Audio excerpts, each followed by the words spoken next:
Untuk melanjutkan kepemimpinannya di kota Tasikmalaya, Haji M. Yusuf bersama Haji Hendro Nugraha punya banyak angan-angan agar kota ini menjadi lebih baik.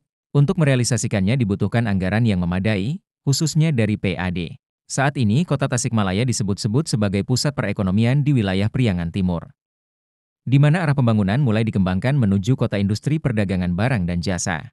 Maka dari itu, pasangan Haji M. Yusuf dan Haji Hendro Nugraha membawa visi dan misi untuk membangun perekonomian. Karena dirinya ingin kota Tasikmalaya menjadi kota metropolitan. Metropolitan kecil lah untuk Priangan Timur, ucapnya dalam Radar Bertanya di Studio Radar TV, Kamis 17 Oktober 2024.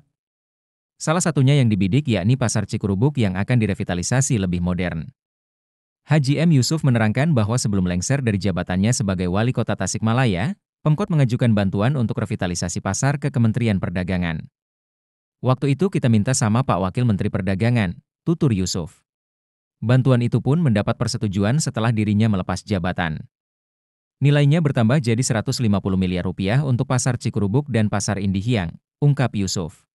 Kendati demikian, pimpinan daerah saat ini tidak menandatangani berkasnya, sehingga bantuan dengan jumlah yang tidak sedikit itu tidak bisa terrealisasi. PJ Wali Kota tidak mau tanda tangan, tutur Yusuf. Ketika dirinya mendapat kepercayaan kembali menjadi Wali Kota Tasikmalaya, Haji Yusuf akan mengupayakan bantuan tersebut ke Kemendagri. Karena pembenahan di Pasar Cikurubuk akan menjadi salah satu prioritasnya. Apalagi dirinya cukup miris melihat kondisi Pasar Cikurubuk saat ini, di mana sejumlah toko memilih untuk tutup karena tingkat pengunjung yang menurun dewasa ini. Haji Yusuf akan memberikan atensi agar UPTD Pasar dan Hipatas bisa proaktif memberikan pembinaan kepada pedagang, supaya mereka tidak sekadar berjaga dan menunggu pembeli datang. Pedagang di pasar juga harus mulai merambah online, ujar Yusuf. Di samping itu, pembenahan tata kota pun akan dilanjutkan oleh Yusuf Hendro. Salah satunya membenahi lagi kawasan pedestrian Jalan Cihidung dan HZ Mustafa yang saat ini semrawut. Saya juga prihatin dengan kondisi pedestrian saat ini, kata Yusuf. Kendati demikian, dirinya tidak akan melakukan relokasi pedagang. Mereka boleh tetap berjualan di situ namun dengan aturan main yang sudah ditentukan. Karena kalau relokasi, biasanya suka jadi bertambah jumlahnya, terang Yusuf. Mengenai ex-Pemda Kabupaten Tasikmalaya jadi tempat gedung parkir, dirinya kurang setuju. Karena menurutnya lajur sepanjang Jalan Pemuda masih memadai daya tampungnya. Saya ingin ex-Pemda itu jadi penunjang keramaian di pusat kota, terang Yusuf.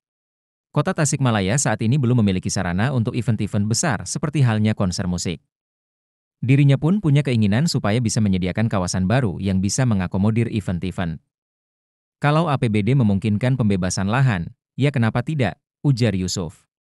Kendati demikian, salah satu tantangan untuk membangun kota Tasikmalaya menjadi kota metropolitan adalah terbatasnya anggaran. Dirinya akan berupaya untuk mendongkrak lagi pendapatan asli daerah. Kalau PAD kita 2 triliun mungkin akan mudah, ucap Yusuf. Salah satunya dia ingin mengoptimalkan potensi parkir yang menurutnya bisa sampai di angka 4 miliar.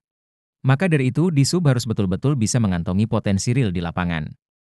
Bisa saja diserahkan ke pihak ketiga, dengan catatan harus bayar di muka, ujar Yusuf. Perkara parkir ini realitanya banyak mengandung polemik di lapangan, bahkan konflik sedikit saja bisa memicu perilaku premanisme atau kekerasan. Haji Yusuf mengaku tidak gentar karena itu sudah menjadi risiko kepala daerah. Ada Forkopimda untuk mengawal, karena itu kebijakan pro-rakyat, kata Yusuf. Haji Hendro Nugraha juga mengatakan bahwa saat duduk di legislatif persoalan parkir sudah menjadi sorotannya. Pasalnya terlalu banyak uang yang mengalir tidak jelas sehingga membuat PAD menjadi sedikit. Setelah itu langsung ada demo, ucap Hendro. Kendati demikian, pihaknya berani adu hitungan dengan Dinas Perhubungan yang mengelola parkir. Sampai akhirnya dia pun mampu meyakinkan bahwa potensi retribusi parkir bisa jauh lebih besar. Dan waktu itu akhirnya target parkir menjadi 3 miliar, kata Hendro. Selain pembangunan infrastruktur, ekonomi dan peningkatan PAD, terwujudnya kota metropolitan juga harus ditunjang dengan masyarakat yang produktif. Maka dari itu dia juga akan menggalakkan program pemberdayaan, termasuk untuk kalangan perempuan.